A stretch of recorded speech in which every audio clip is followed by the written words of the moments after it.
不送。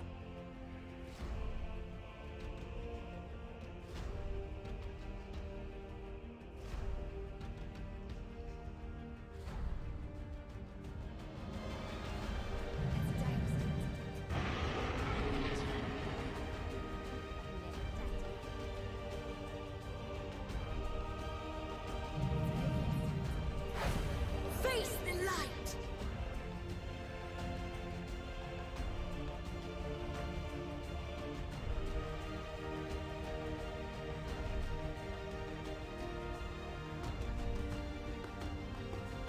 Alright, ladies and gentlemen, we are back. My apologies. Internet connection dropped real quick there. I got assigned a new IP, so everything had to make a new connection. Really annoying, but thankfully just before the draft started, so we are right into the game. Hopefully everyone makes it back in time into the draft here. And yeah, we got Winter Wyvern Dawnbreaker opener for Lilgun. As TNC, they are a very strong contender this tournament and a very hype last series for the day. It's only a best of 2 sadly, so we can't see quite who's the better team, as I expect a 1-1. Or either 1-1 or Lilgun 2-0 if they're still riding that hype from their first series here. They open up with Winter Wyvern and Dawnbreaker though, which is a very scary combo, and it kind of goes to show you're scared already of whatever TNC bring to the draft. It's gonna be a Neeks Assassin, a great counter for the Winter Wyvern, a great hero to kind of help deal with huge teamfight AoEs. Mars picked up for TNC as the very first hero. I like that. It's a very safe pick. And in terms of bans, Lycanthrope, Brood Mother, both of those immediately out against Lilgun. You have to get rid of them, otherwise you are gonna get punished way too hard. Lone Druid, okay. They have learned their lessons, they have looked at Lilgun's drafting, and they know how to go about it. Beastmaster as well.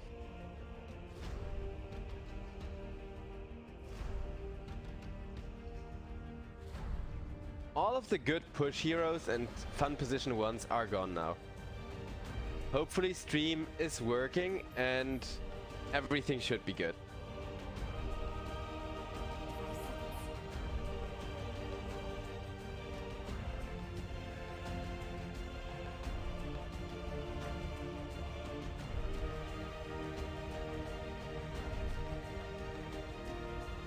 Death Prophet, Lilgun. They could have gone for the Death Prophet themselves. I think it's great with Dawnbreaker and the Winter Wyvern. You have so many slows already, you have so much to allow you to run in.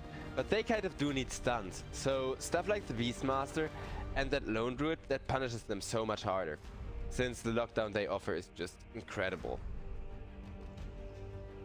No!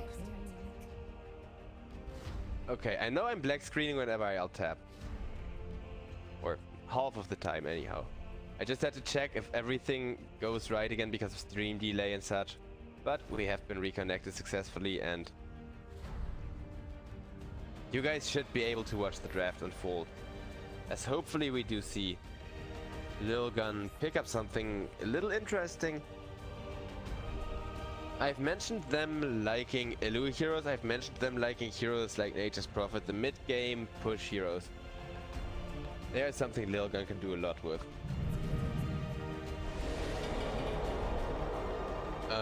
Alright. Interesting. Definitely a great mid-game hero, but TNC, they have revealed hardly anything about their draft. Is it just a block pick? Maybe they pick it in part because Monkey King would be amazing with Mars plus Neeks and you don't want to risk your enemy getting it.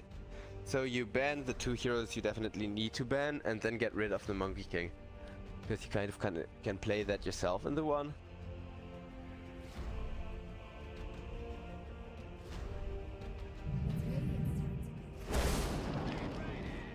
Bad Rider getting picked up, okay. Some nice spell AoE damage. The hero is banned a lot. We haven't seen Bad Rider in quite a while. Lasso nowadays is a super powerful tool and it does help getting Monkey King out of his ultimate. You can just drag him away. No more Wukong's command for you and then he gets torn apart real easily. Since that bonus armor is quite important.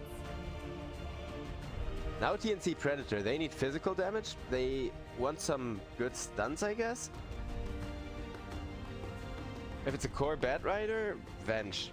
What about freaking Venge? But then you need to determine which carry is gonna be first, and not an easy draft against like that Winter Wyvern Dawnbreaker combo for sure.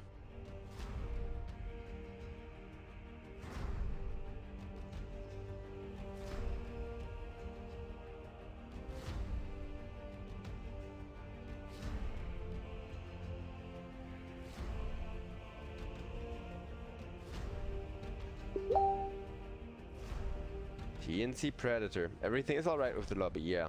They are just... I think they are doing just that. Like, thinking had their 2 next picks instead of just the 1. And then it's fine if you use up a lot of reserve time. And it's gonna be a Shadow Shaman, so maybe Urza? Yeah. Okay, I'm freaking done. I think TNC, they're just getting outdrafted right now. Puck ban, yeah. Like... Lil Gun, what do you ban now? What's scary with the Shadow Shaman? You already got all the heroes that TNC would really want for themselves. TNC got a super for Protect 1 anti-kiting lineup, and you don't really have any follow-up for it. All of the good tools already gone. I mean, there's PA, there is stuff like that where you kind of put your timing a little bit later, which TNC are already forced to do, but there's still 2 bans and 1 pick remaining for Lil Gun. I really like what Lil Gun have done with the draft. Picking up that Urza the second your opponent gets Shadow Shaman. It's not only great BM and a block pick, Urza is also amazing against so much lockdown because with his ultimate, it's not like a Lincoln Sphere or a BKB. He is gonna build a BKB, of course. Okay, Doza, so Lil Gun instead afraid of the super late game. I would not have banned out the Doza because Urza's damage is pretty good against Mana Shield actually. He is a great counter to Doza as long as you do manage to get the Fury Swipes going. Razor. Yeah. Would have allowed TNC a snowball draft, and TNC, I think they may regret banning out the Lycanthrope right now because Lycanthrope would have been so sick for this game. There's too many carries to kite around with the Lycan ultimate. You can do so much if you pick up some good push together with Shadow Shaman and Lycanthrope. He does have that bite, that Wolf's Bite for the Bat Rider. So TNC, hey, that's another really fast hero. Weaver. It works out, it has early enough timing to kind of synergize with Bat Rider and Mars. When those arenas are really big, Weaver already has damage. He doesn't need to jungle for another 10 minutes from that point onward. Lil Gun, you suddenly regret your lack of stuns. Instead of that Urza, you may have wanted to pick up a stun. May have wanted to pick up a Chaos Knight, who is still in the draft.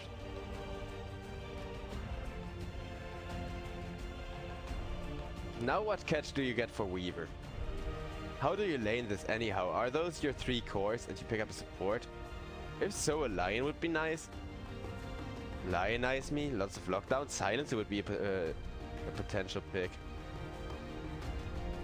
You could also say Monkey King or Dawnbreaker as a support. Both of these heroes are very versatile and can be flexed at any time. You could also say Winter Wyvern as a core if you're really feeling out there, but I doubt that's gonna be it.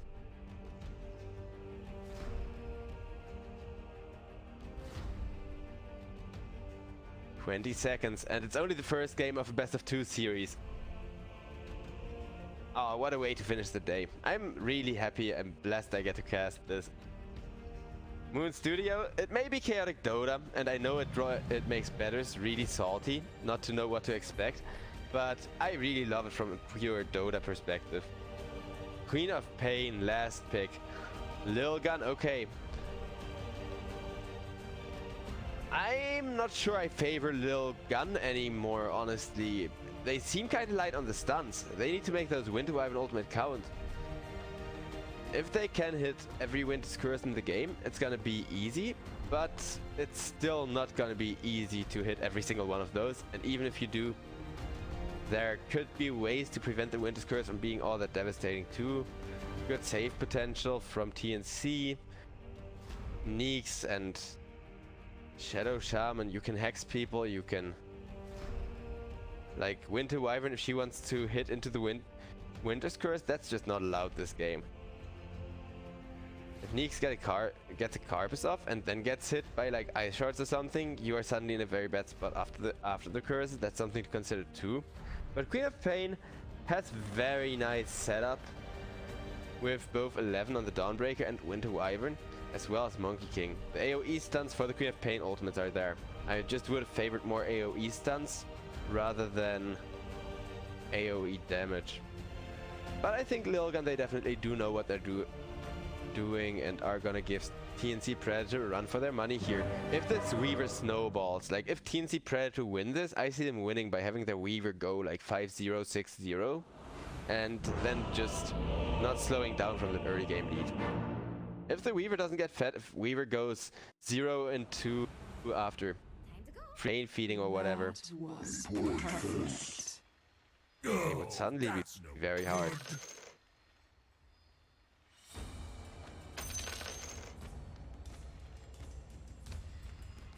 We got tips, we got a pause.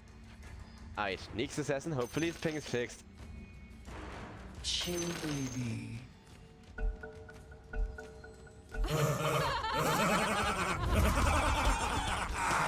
Whoa, I feel that lag spike, yeah. Gotta love the Dota servers.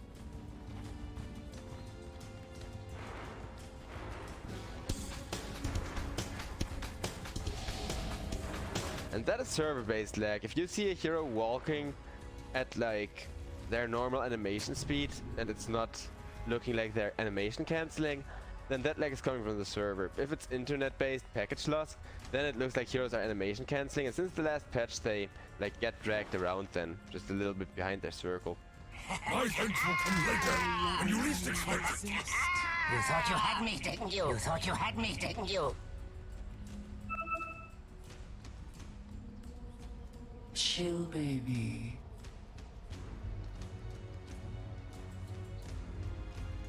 The team's happily talking away.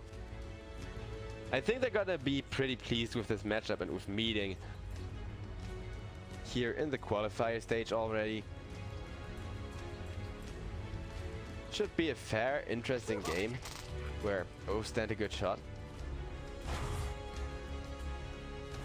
And whether or not TNC win is just a question of how the laning stage goes.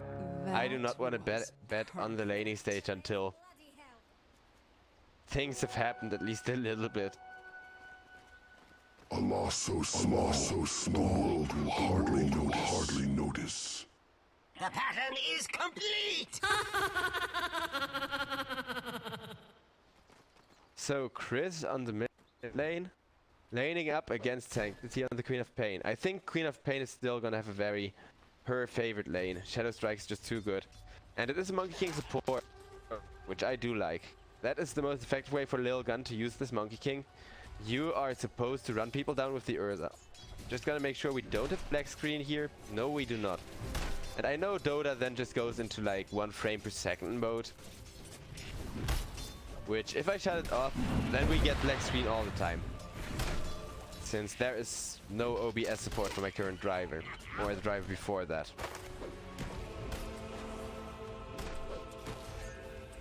Yeah, you can see why the Queen of Pain is favored. Constant health regen, constant magic harass against the hero who is mostly physically tanky.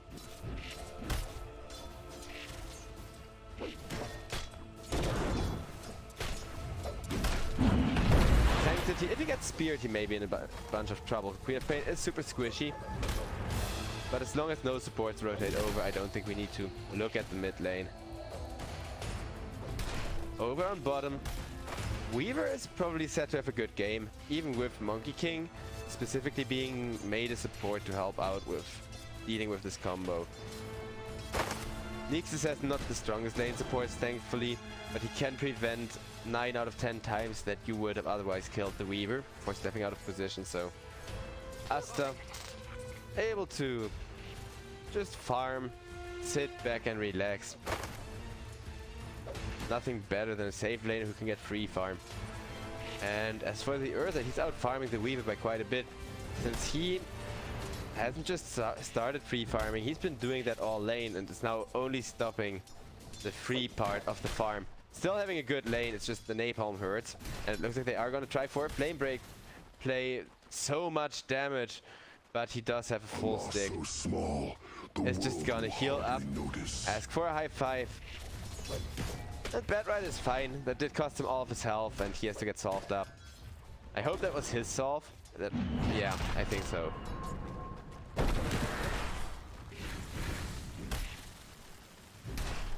Still kind of a hard lane.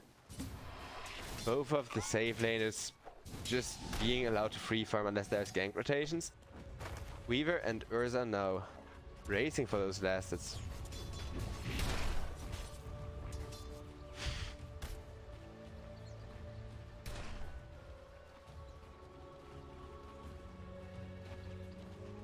Neeks, he doesn't get to deny that ward in time. That's pretty huge, since by now Weaver's obvious advantage in the lane is starting to be realized more so in harass than in last hits. That's one of the reasons why Dawnbreaker is super popular. 75 freaking damage. Look at that range creep. That's not a kill, like a creep kill you're supposed to be able to last it. Speaking of kills, Neeks Assassin getting gone on, but Monkey King drops awfully low and the Monkey King is gonna be the first blood. Neeks Assassin not even gonna die as a return kill, as instead 11 gets zoned out of the lane. You cannot deny my creeps if you are not allowed to stand against the lane here at all. And that's kind of how Asta has been playing. That's why his last hits are looking kind of low, despite me saying he's doing an amazing job. As long as he can continue getting those gem attacks in every now and then, and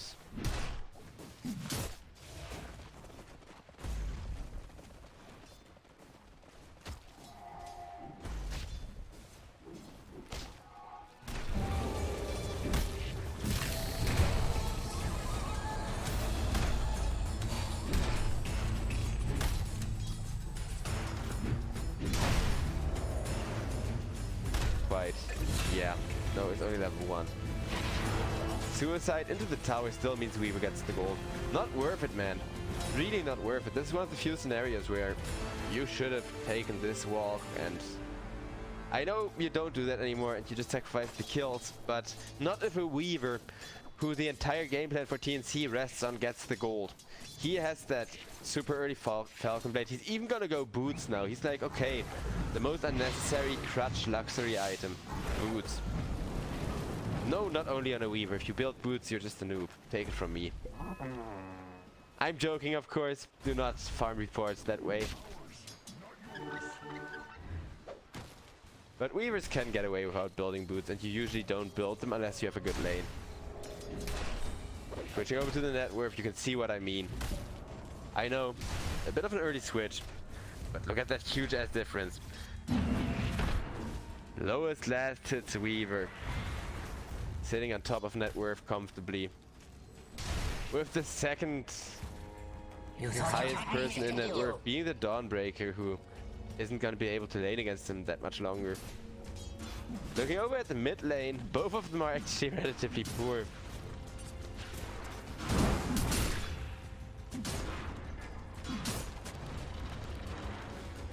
I mean, it is a trade heavy lane, where you kind of do have to stay back, wait for the runes, buy a little bit of regen. Queen of Pain bought herself there. Mars also bought himself a raindrop. Queen of Pain now getting gone on with the arena and despair already. Is probably just gonna die. Winter Wyvern teleports in, but what can you do? Even with the Cold Embrace, even if you were to teleport a second earlier, there is nothing you can do. Otherwise they wouldn't have gone for that play. If Queen of Pain had sidestepped the... Wait, does she have brown boots? No, okay. Yeah, no. That TP was a little unnecessary. If Queen of Pain had brown boots, then there's a serious chance she can sidestep the spear. And then there's a serious chance she can survive there. But other than that, that combo, if you see it being gone for, you just let it happen.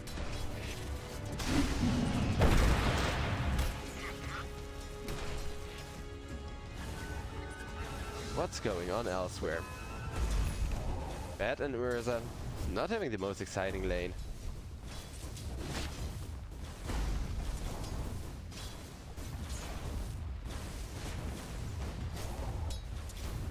Four to 3. He is opting for that early Diffu Blade. Really wants to play according to his power curve there. And Weaver showing why this lane is so freaking scary. Once again, 3-in-1 Weaver. You got power threats plus a Falcon Blade at like 7 minutes. But wait, there's more. Urza went down to the top lane. He got turned on after I thought Buck was away. Carlo comes in, holds him in place long enough for Bad Rider to turn around, and what a freaking Shadow Shaman. He rotated to mid, set up a kill there. He rotated to top for a double kill immediately.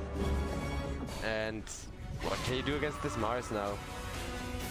1k gold lead for TNC. They are gonna show that they are still the stronger team here, and that Lil Gun, I said maybe they would like get 2-2-0s in a row. Because the team coming into a tournament, you usually bring out your A game the first 1 or 2 games for the potential sponsors, and then you kind of, hey, let's try this strategy. Doubly so because then you have points. Then you know you're not gonna get disqualified if all of a sudden you get matched against a super strong opponent. Or like put in the worst bracket in this case is, I guess, more accurate. But Lil Gun, they got drafted in the corner. Monkey King, while I do love Monkey King support, he had a very hard game. The only good impact he's been having is in the vision department. And that vision department, it's looking good. That I gotta admit. There's a little bit of radiant vision over there, but they dewarded down here. Meaning this lane can now be farmed quite easily. And at least if you're gonna have a super fat Weaver on your hands, you're also gonna have a super fat Dawnbreaker on your hands. That's fair. It's like you get an additional position 1 that way. If, of course, 11 doesn't get rotated on. TNC also comes to the conclusion, hey, Dawnbreaker is really valuable, let's rotate onto her, and they make it look super easy. Just take a small detour while trying to ward and secure the jungle.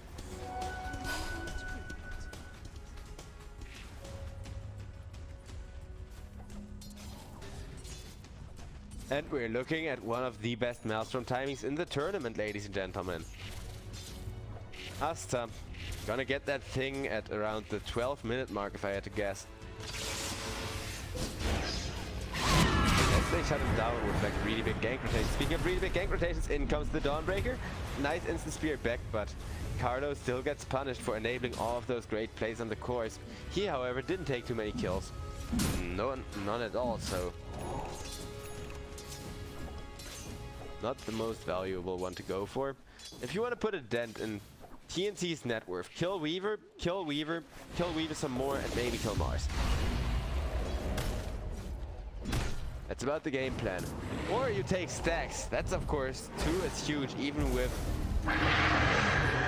not all of it swing the way they would have liked. Dawnbreak could be in a bit of trouble. There's a follow-up lasso plus Firefly combination. Queen of Pain with the ultimate will put a stop to it. Dawnbreaker, is she gonna take out? Yes, she will. Napalm doing a lot of good work.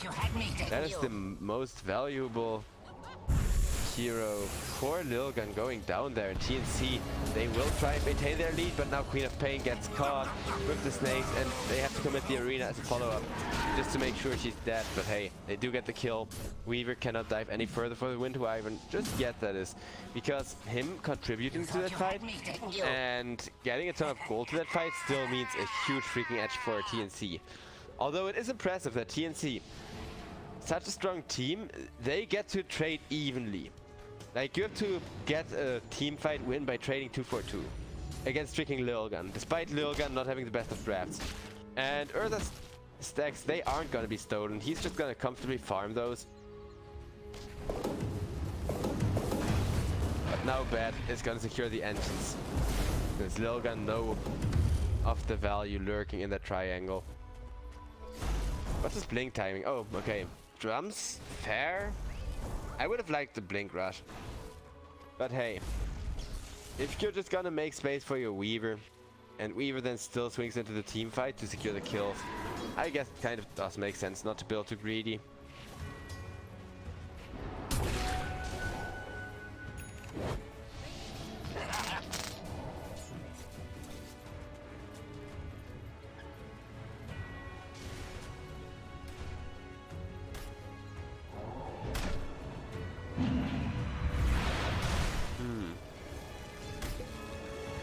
Dawnbreaker opting for the early BKB, alright. I do like the idea of getting the Aghanim shard as soon as it becomes available. Early BKB, I'm not sure if you need to go it 100% right now. I would go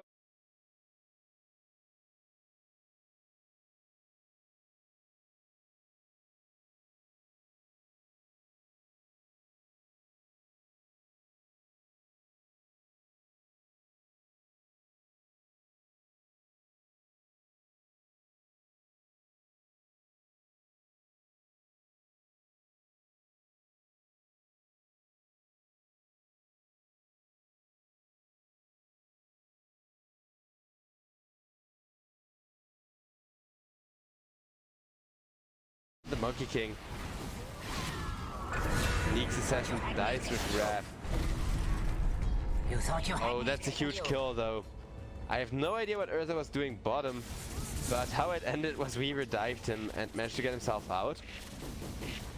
So Lilgun, they do lose another crucial hero. But Weaver dies for it. Okay, that's gonna slow down TNC. That's gonna get Lilgun back into this game right away.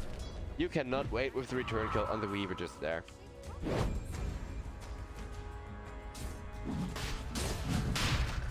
Roche?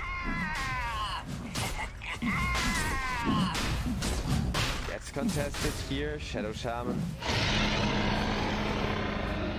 Feeding it to its snakes.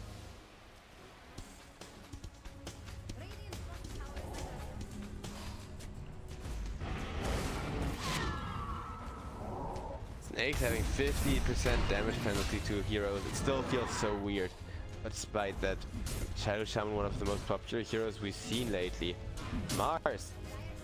He finds himself a kill with that Aegis. Immediately going for some hyper aggression. But it's not like Lil Gun are just leaving the map uncontested. Queen of Pain still just farming the mid lane. I still think Sanctity has done a good job. Even if they end up losing this Queen of Pain can do no wrong in my book. Because Sanctity, he did the most important thing. Rotate when he had his first ultimate. Or his second ultimate even, but you know, rotate to the side lanes really early. And get a kill. Now he's caught in a bit of a bad spot.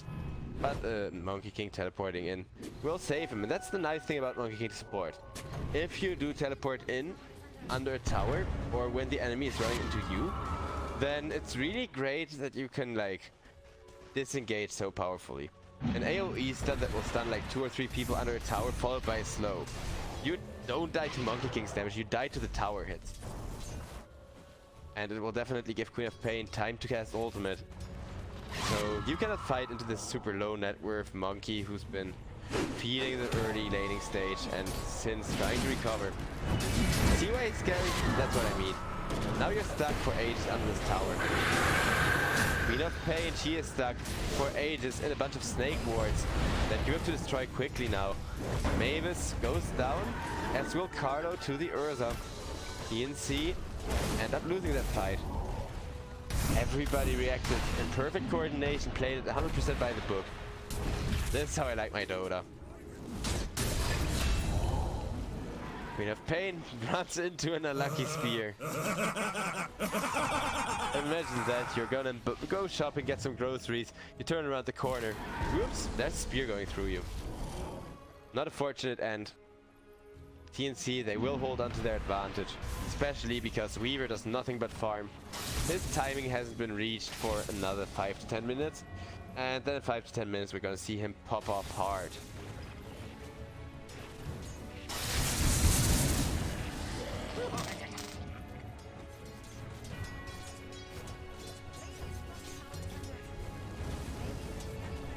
But tier 2 gets sieged down.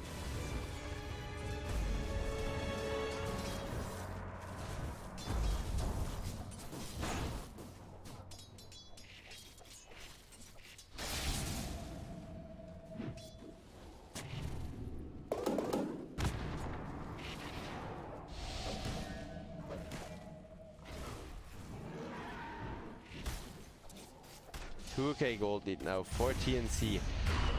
The longer Lilgun aren't proactive off the back of this Urza, That's also why getting that first Aegis is huge. It takes like a lot of wind out of the sails of Lil'Gan.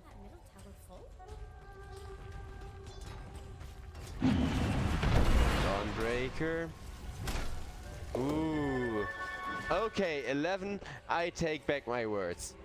He's been holding on to a long 9-second BKB, is now opting for Skull Basher as the next item. And if you're going Skull Basher Dawnbreaker, then an early BKB is more than acceptable. They now got a...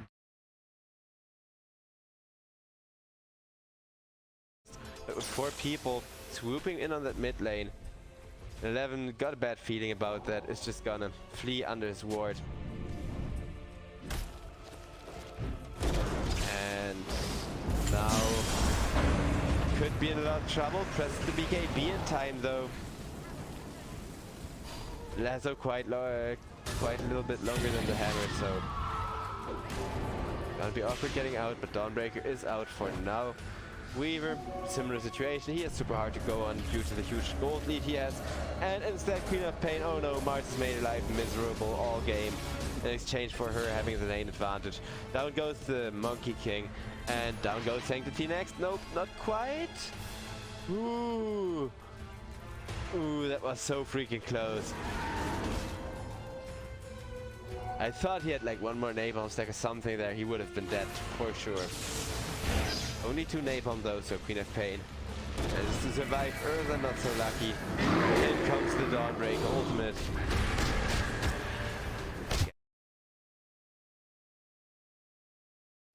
He's dead. In exchange for that, 4-3 will die, and now Winter Wyvern is dead. But what the hell happened with the Dawnbreaker? Don't tell me you didn't just cancel ultimate like that, right? You didn't just bait your team in there and then like didn't commit to it. Unless it was a misclick, that's acceptable. That happens to everyone, and Lil'Gan, they did just come out of the series stomping. So going into this one and being at the receiving end of the aggression and of the real nasty little tricks to outmaneuver you. Monkey King, speaking of being outmaneuvered, almost got caught there. Bad Rider didn't quite get the vision for the Euls.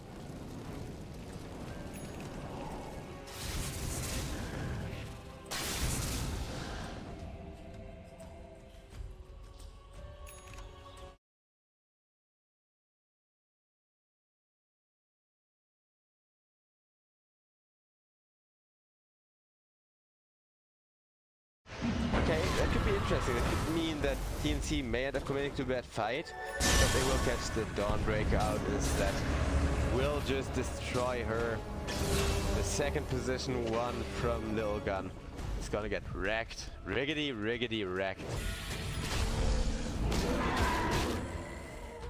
Urza, looking for BKB timing. Mavis. Bro, don't walk in near the wards, but you know they got detection there.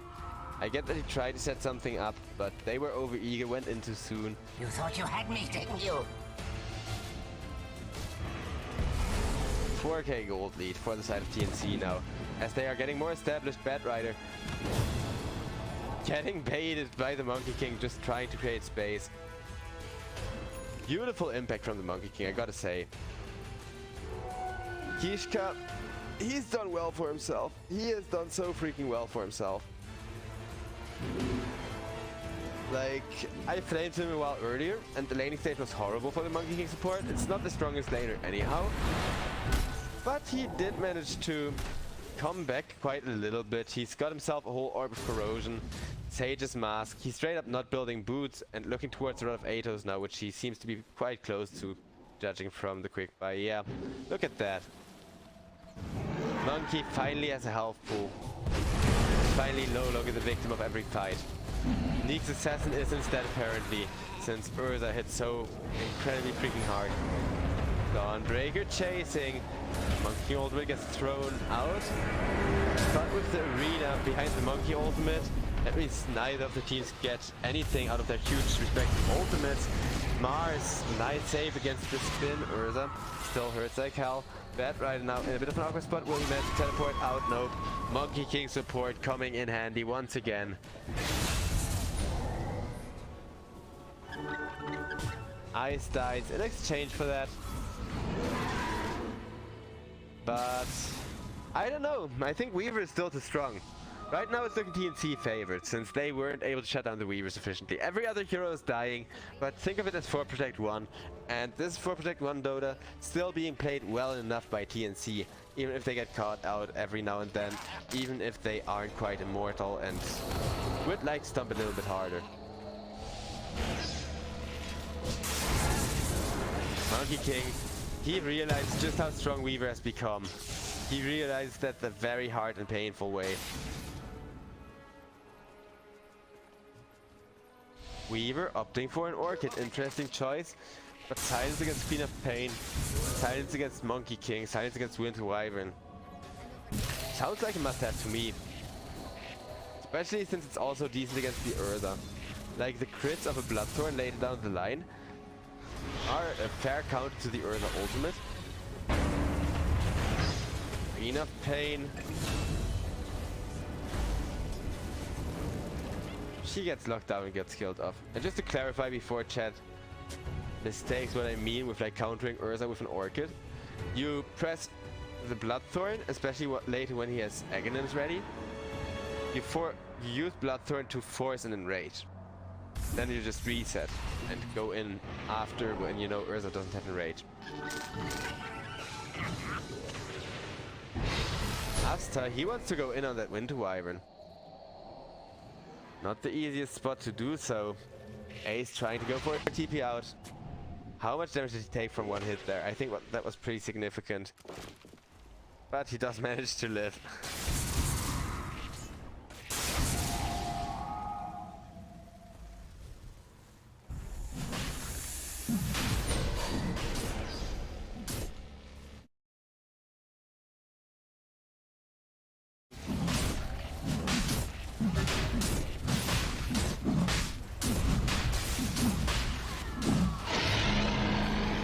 Maybe that's why they picked that Cardo Shadow Shaman.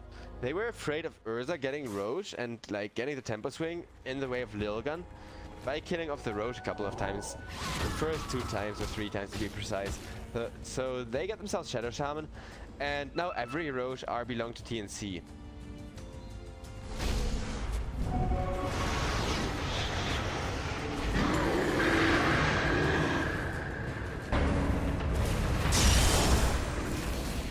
Monkey King, he gets lassoed up, does manage to at least hit a stun, but that's 2 supports taken down right off the bat.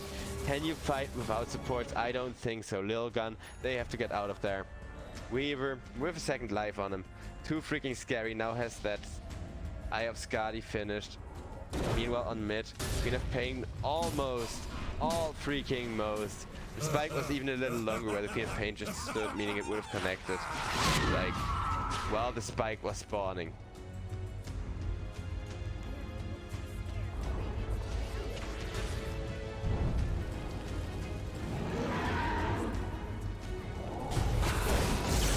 Urza getting caught out of position, getting stunned once. Still has enrage, doesn't worry too much. Mavis instead hammered down with Dawnbreaker's BKB coming in. And there's the power of that Skull Basher Dawnbreaker. Demonstrated in the face of a Shadow Shaman. Down goes Urza though, and yeah, Urza didn't have the easiest of games. Weaver chipping away at Monkey King. Monkey King in his ultimate quite tanky, but Queen of Pain comes in to help force the rest of TNC back at least. Even if they get the Monkey King, it's not a core Monkey King. Weaver may have overcommitted for that kill a little bit, and that results in TNC losing a huge team fight. Lilgun getting a 2k gold swing back in their favor. They have to turn these gold swings into objectives though. That's kind of why I'm not too hyped for them still. But maybe they can do it. This at least gives them a small chance again. Means that if Dawnbreaker does succeed in serving the role of that 2nd core, which with a Blink and Abyssal Blade I think will be the case, you can force TNC to kind of split their attention. They've been focusing down the Urza every time. Solo 11, it's gonna die to Weaver though. Is there anyone coming in to protect him? You can't afford to lose this man, and you do. Oh no. That takes away most of the advantage from that huge fight there. at least Neeks Assassin gets a solo kill on the Monkey King, but a support killing a support for losing what's basically the most important hero together with this Urza who dies right after. I'm sensing a pattern here. Hey, I'm not being too hyped, but I'm being honest with you guys. And the drafts made it seem so interesting, but Lilgun, they put everything on one card. And the second Roach going to TNC kind of ripped that card out of their hands. Urza is now not going to be able to hit his usual power curve. What makes the hero a good carry cannot be fulfilled this game anymore. Sure, he may wreck people still while trying to defend this, but TNC, they are an experienced and very dangerous team. They know they can just play the war of attrition here.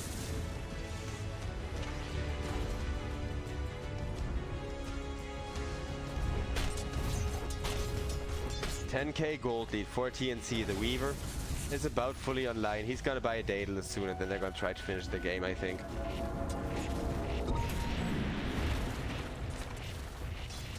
Queen of Pain had huge impact. I really like the Queen of Pain pick. It's just Queen of Pain is a 2 and not a 1, and you feel the difference.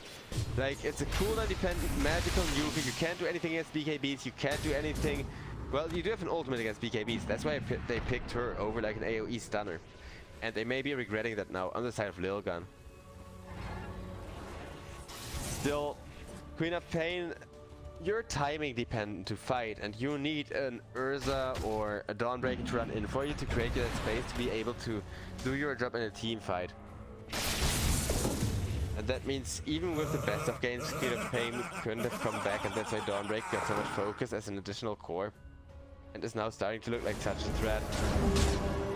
But once again, TNC, they will only commit when they see that Lilgun are split. Now somebody's dead. Now you can go for the base again.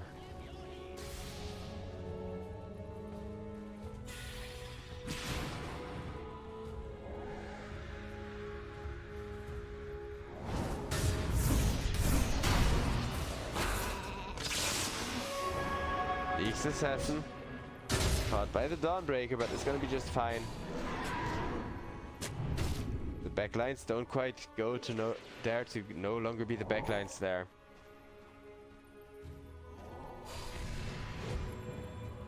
Quop, looking towards an Orchid. You thought you had me, didn't you? You thought you had me, didn't Orchid. you?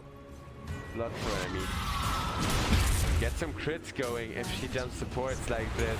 But instead, Quop, she gets sneak. Has to BKB, blink out. It is Shadow Shaman for BKB, but it gets turned into Shadow Shaman for Queen of Pain. Not the trade you wanted. 11 getting ran down with the Napalm. Magic immunity helps out a little bit, but the Napalm comes right back after the spin. That's the drawback of that shard. And probably why he went for that early BKB. But then when the BKB went down to 6 seconds, and he did use it very hyper aggressively together with that Skull Basher, they end up having no follow-up. Urza should be there in the fight, pressing his BKB and blinking in, but you can't because you're too squishy. Monkey King should be there with an ultimate because that still does damage, even if you're a support monkey. But he gets caught out too often and too quickly.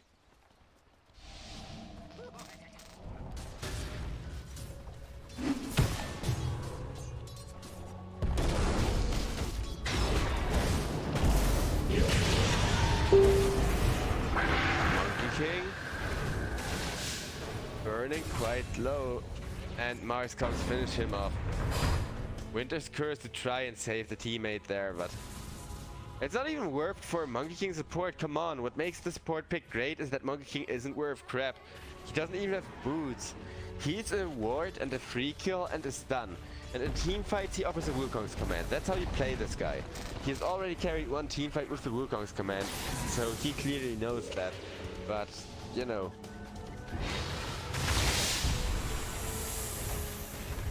Now there's no Winter Wyvern ulti, and that means probably Megas attempted, or at least getting these racks and then slow sieging for the Megas. Fortification already has been used. I mean, maybe TNC could wait out the next Serpent wards, but no need to, right?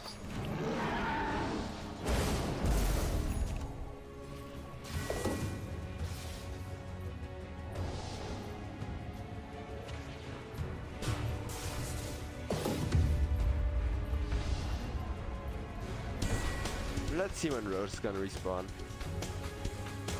TNC, they have at this point definitely taken a decision on whether to play aggro or wait for Roche to be up again. But I think, yeah, they want to siege, judging from their positioning. They get gone on, but everything on a Weaver that's ultimate. Okay, yeah, he is gonna be fine. It was closer than I thought it would be, but you do not engage on this tanky Weaver with an ultimate. And down goes one, down goes two, down goes three, GG. Lilgun, they know full well, they've missed their timing. They've just been made short work of the Weaver. And yeah, the Weaver wasn't sufficiently answered by the Queen of Pain. It happens. Queen of Pain still did her best to provide impact, delivered us with a good show. So with that, ladies and gentlemen, one more game, we will see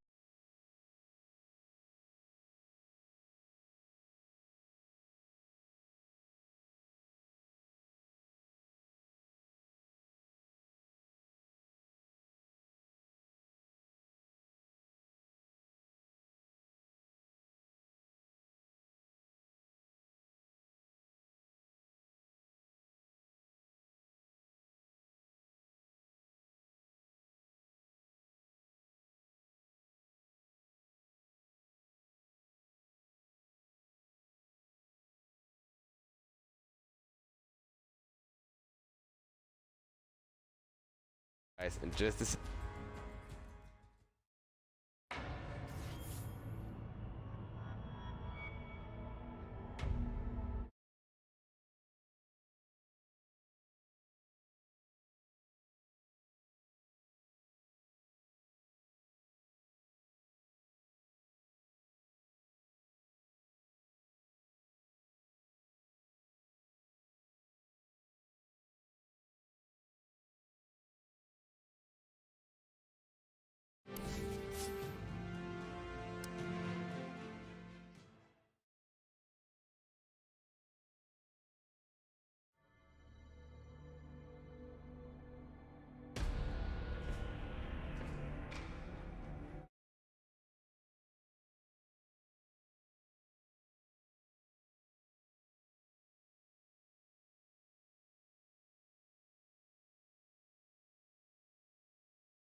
And see ripping Lil Gun a new one.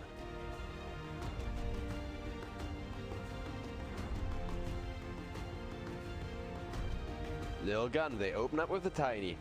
TNC respond with a Dawnbreaker, and then what? Do they want to go for some kind of super mainstream Dawnbreaker combo? Mars is banned out, Enigma is banned out. Those are the two most popular ones, but it's not like a Tidehunter won't do. And Tidehunter Dawnbreaker is really good. That's why I keep mentioning Tidehunter despite Tide.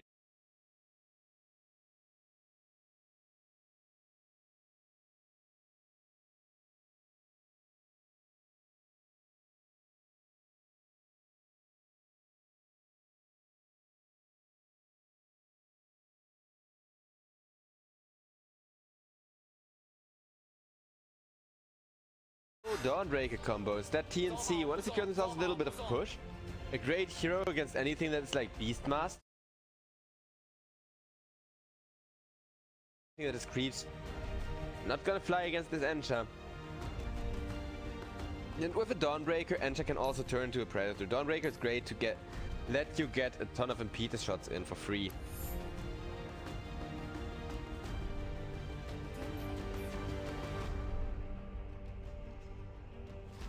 Batrider banned out. That hero did way too much work last game.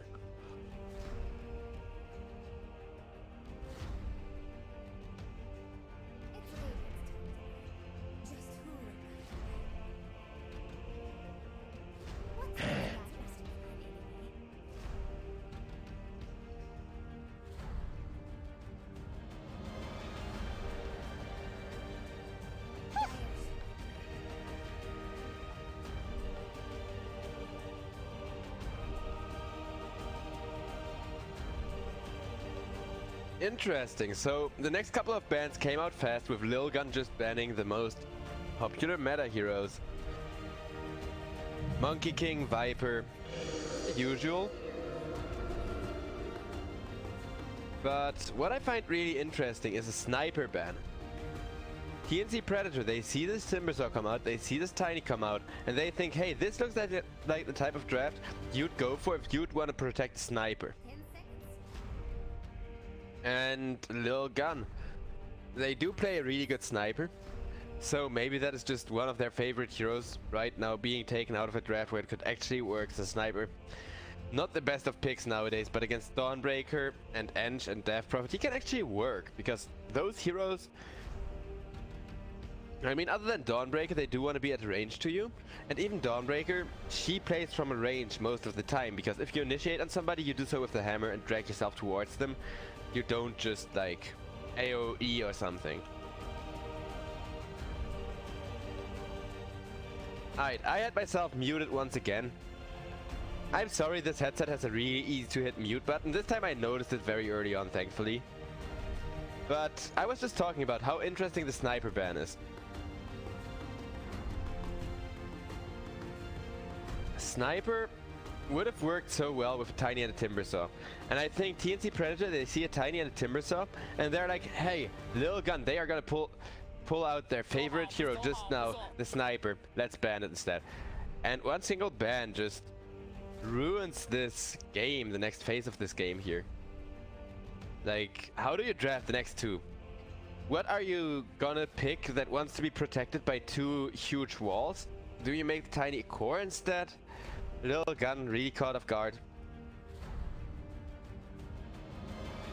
Dawnbreaker, I still love with the Death Prophet. We talked about that earlier. Those two got a ton of synergy. You're so good at running people down.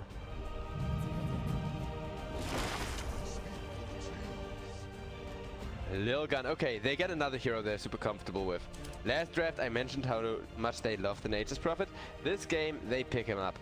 There is a good amount of answers to the Treants, and Enchantress can deal with Nature's Prophet push quite easily. You get one of those big Treants that lives for way longer. It's pretty good.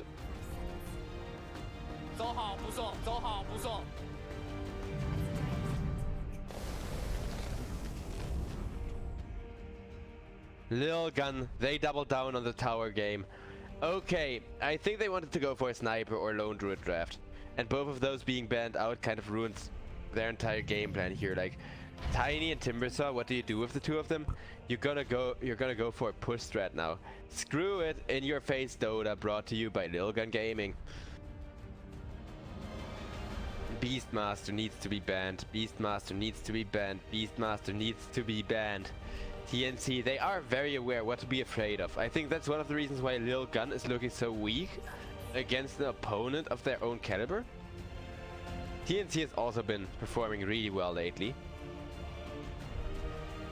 But they ban Brood and Lycan every game. Before you can even pick any hero, Brood and Lycan. You just do not get to play Brood or Lycan against TNC. You need to keep doing this. Every team needs to do this every time against Lilgun. Otherwise Lilgun is gonna do well in this tournament. I can promise you that much, ladies and gentlemen. They are too good at the whole map gaming and macro aspect of Dota. I think all of them would make for amazing RTS players in one way or another. And like, if you look at StarCraft 2 versus 2 duos, I definitely think Lilgun could play like that. 11 has some sick awareness for one. Lash banned out. We've talked about Lash and how good of a hero would have been in another draft, and it wasn't picked just because it's so weak. But Lilgun, what do they want to pick here that makes Lash a must ban despite him being very weak in the current meta? And you just get torn apart by heroes like this TA especially. If they wanted to Lash, and they're just thinking, okay, we can't go Lash for extra push. I think that's just it. Since now TA is there, and both teams got a lot of objective gaming. Nature's Prophet against Enchantress and Death Prophet, but the Nature's Prophet has Tree and Protector to help him out and heal his towers.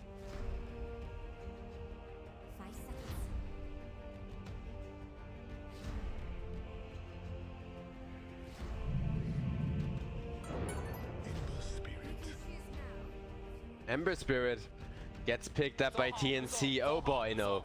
This is like their best mid lane pick. And I'm just starting to realize, hey, this is a really good Ember game. How did I not notice that? Like, whoops.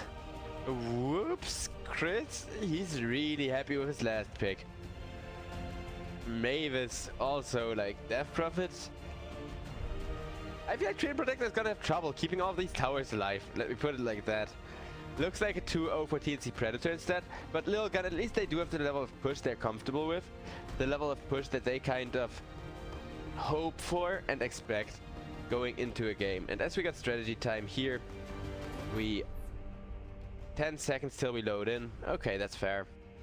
5 seconds. Tree and Protector, pick your hero already, sir. Thank you, Ace.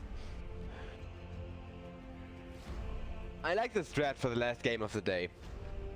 I've been sitting here for 8 hours now, so give me some Chris Ember Spirit, give me some against Sanctity Void Spirit, no less. These are two of the fast hand, high reflexes mid players in this tournament, and seeing them match up against one another on Spirits, no less. Great. Freaking amazing.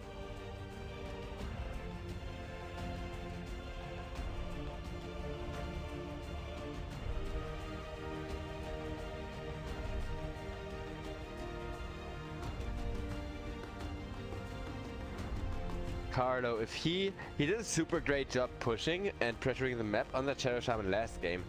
If Carlo gets as good a game as he had the last time, where he creates a ton of space as Encha with Creep Army, TNC are gonna have space to bring Asta online on the Templar Assassin, and Asta is gonna create space for Ember Spirit, who scales like indefinitely. Whereas Void Spirit, he needs to shut down either the Ember or the Templar Assassin, and Void Spirit is poor against Templar Assassin. It's gonna suffer so hard against that, that you gotta kill the Ember Spirit. I think that's gonna be a real important core component. Kill the Ember Spirit, rat like hell, and don't get too greedy for Lilgun. They still need to play for the early game aggression, but they cannot get too greedy. Better run at the enemy 3 times and back off 2 of them than run at the enemy twice and like lose a hero one time and then the next time get a gank. You cannot play like that. You cannot trade against TNC here. And I think that's kind of the goal of TNC's draft too. Let me just make sure we loaded incorrectly. I know I'm dropping frames because DOTA thinks I'm alt-tapped, which is real stupid, but hey. We are back, stream is working. It just needs to work for one more freaking game without any major DOTA2 screen capture issues. This leads me to nowhere.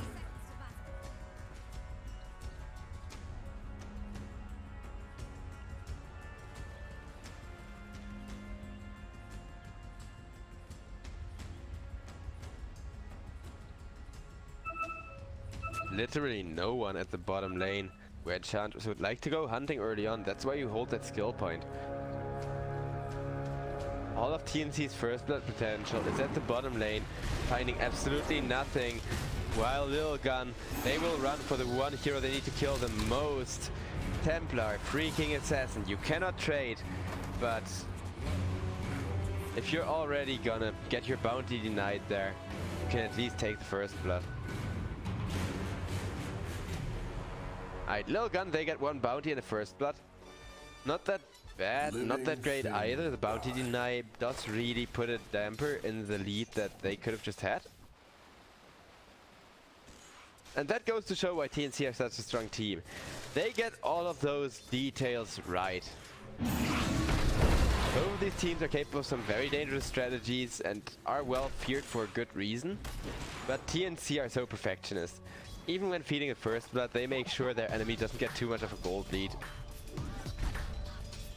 And looking at the lane matchup, bottom lane, the double tree lane, it is relatively strong on a defensive like position 1 Nature's Prophet. But Nature's Prophet, he wants to play with his team early. Like when Void Spirit reaches level 6, you want to be all over the map. So I'm not sure if 4-2-3 can manage to like go late game enough on this Nature's Prophet, farm fast enough and keep up with an Ember Spirit and a Templar Assassin.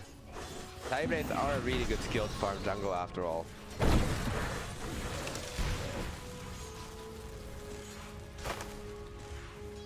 Bot lane getting derailed a little bit by a pull.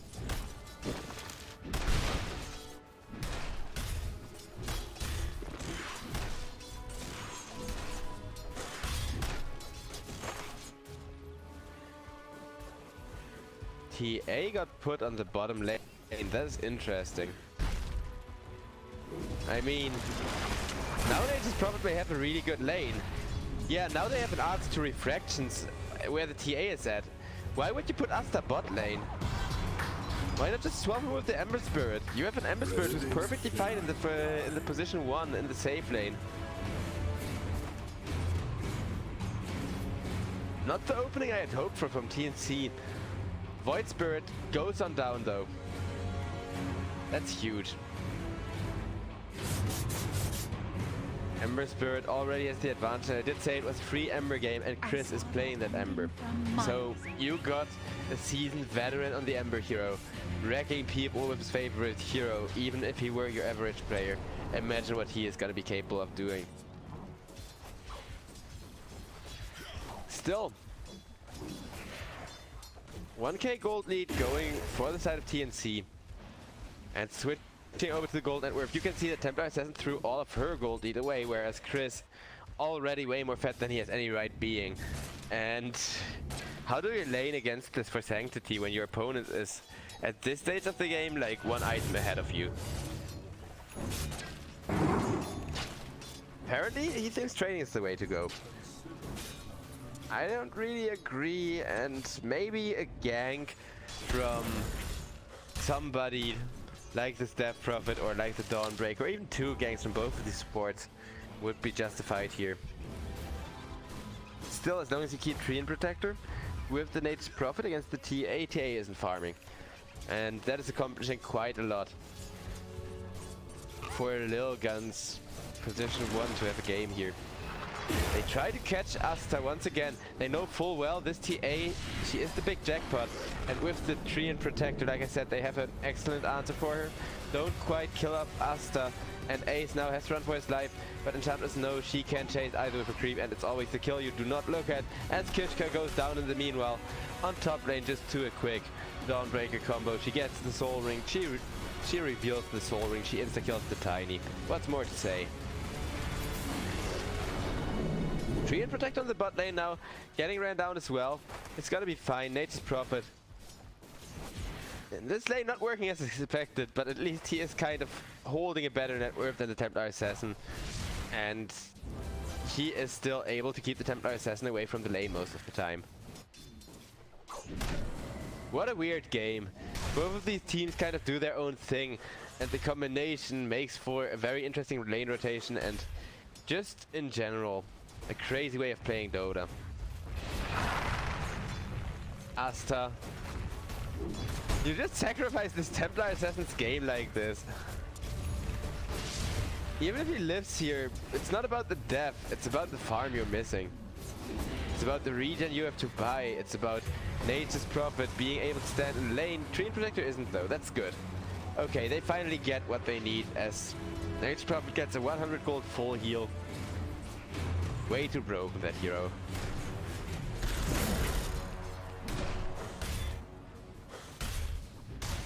It's gonna be Ember Spirit and Dawnbreaker fighting versus Nature's Prophet and Void Spirit.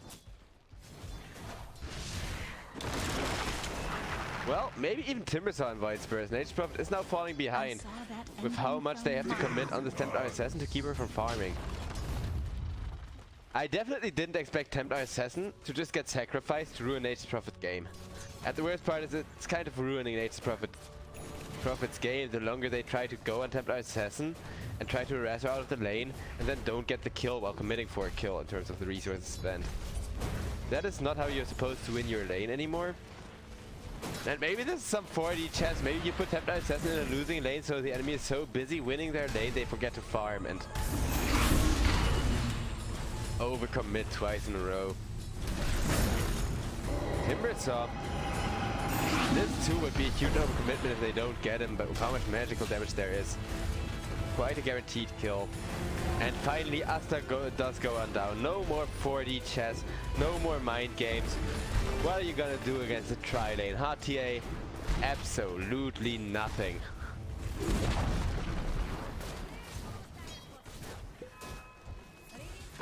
So Ember Spirit had an exceptionally good game. I think that's where most of TNC's lead off paper comes from. Since Dawnbreaker, you kind of expect her. You kind of expect Buck to have a good game. You kind of expect him to just do what he's been doing. Having 2 kills, it's a little more than what I would have expected, but at least the kill during the laning stage, that was for sure. In comes Dawnbreaker with beautiful 2-man ultimate.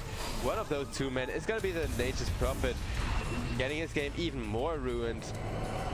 TNC, they are definitely playing for that 2-0. Kishka getting ran down by a Death Prophet who just wants to poke a little bit. Don't mind me. I am just gonna go through all of your regen.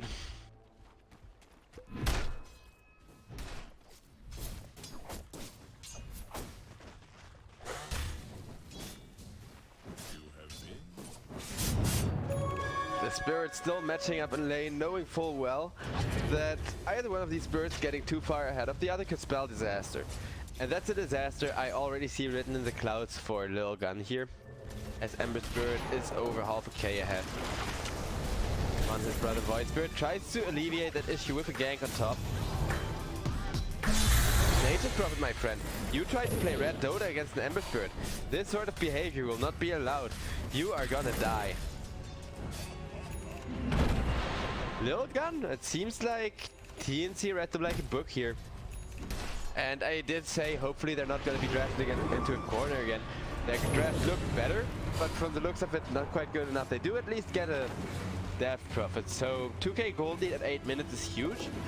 But they aren't out of it yet. They can still fight for another 10 minutes for sure, regardless of gold, or almost regardless of gold. So Lil Gun, if they're gonna get back into this game and talking about a comeback at 8 minutes is definitely kind of dominant from TNC.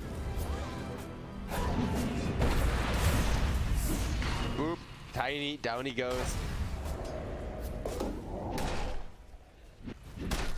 Lil Gun, they looked so good in that other series. I expected them to have a shot to at least take a game of TNC here. With the draft, they're gonna have to work for it. At least they finally get the tier 1 tower. Did say that previously, Lil Gun, they win by taking tier 1 towers fast and effectively, then taking tier 2 towers. They just dismantle your farming space. Bottom is no longer really farmable for TNC, and neither is in the top lane now. So that's gonna be a way to keep yourself in the game for a while. See if you can find a favorable team fight or two.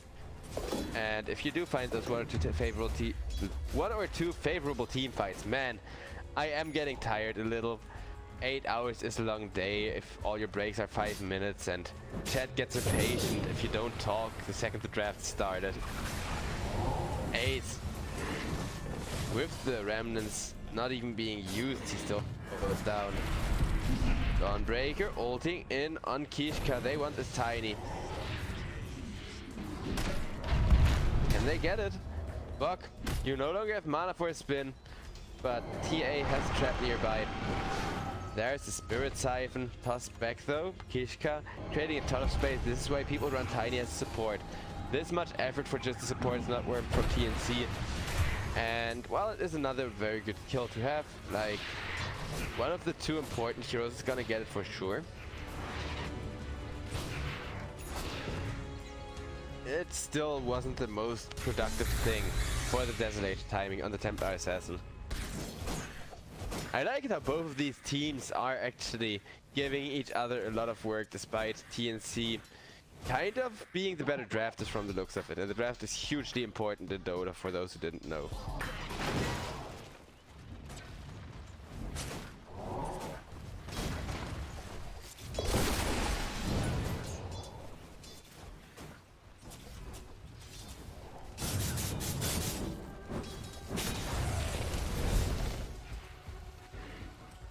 Three-man smoke gang looking for a Templar Assassin will be made here. Templar Assassin won't be caught by the Remnant. Do they still have the damage? They are looking for it with the reflectors being molten by Treant Protector, definitely.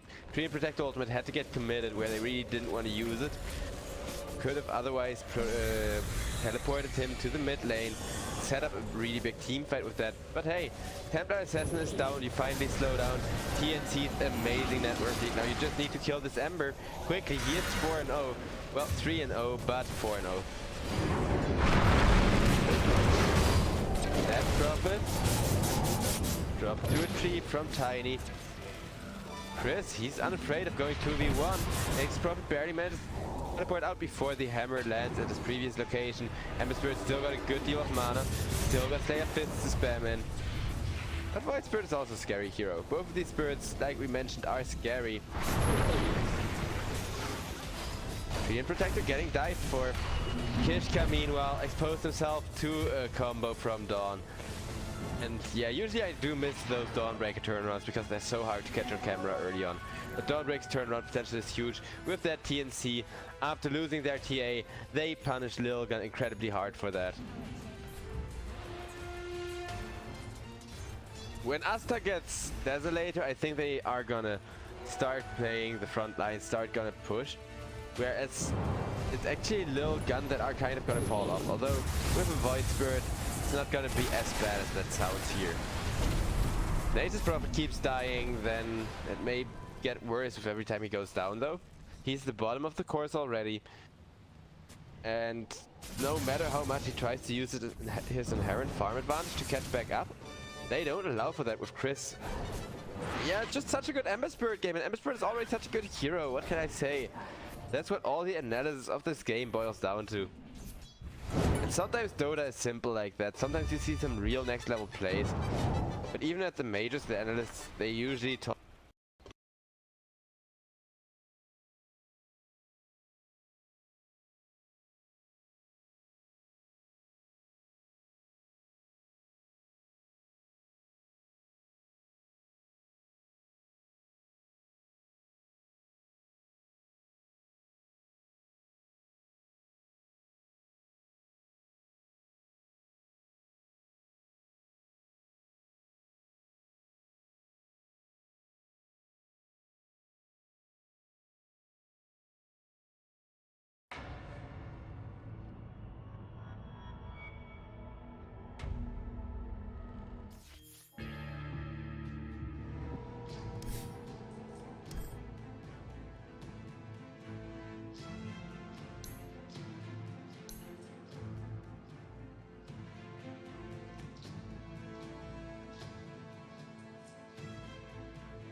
to our revenge.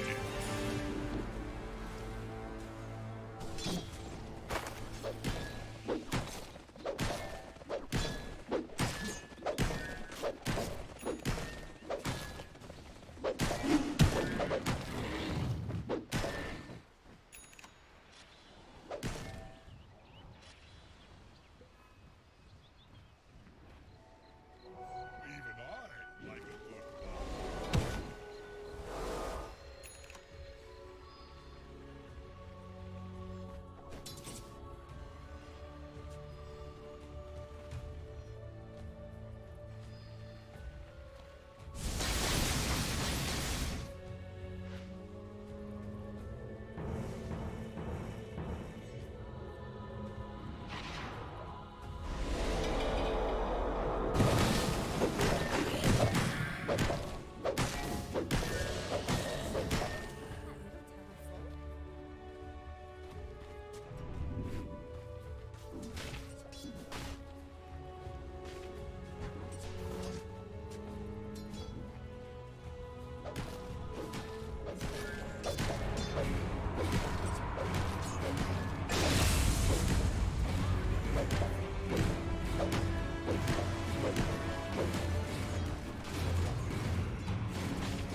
Ủa, cool vậy?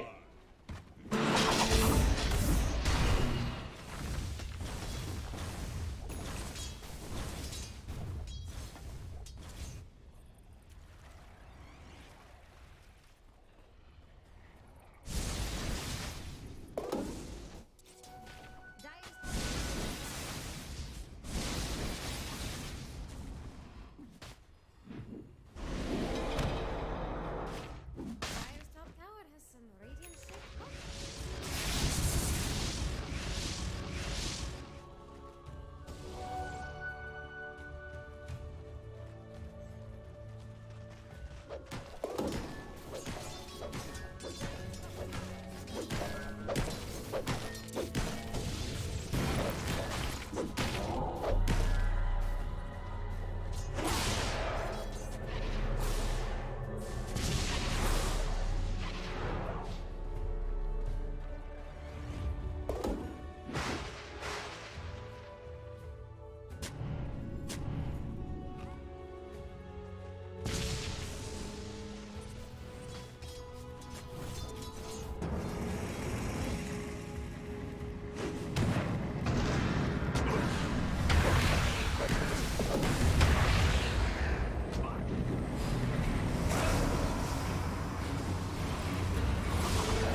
Oh.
Radiant just fortified.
Where there's a will, there's a way.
Succumb.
for a lesson.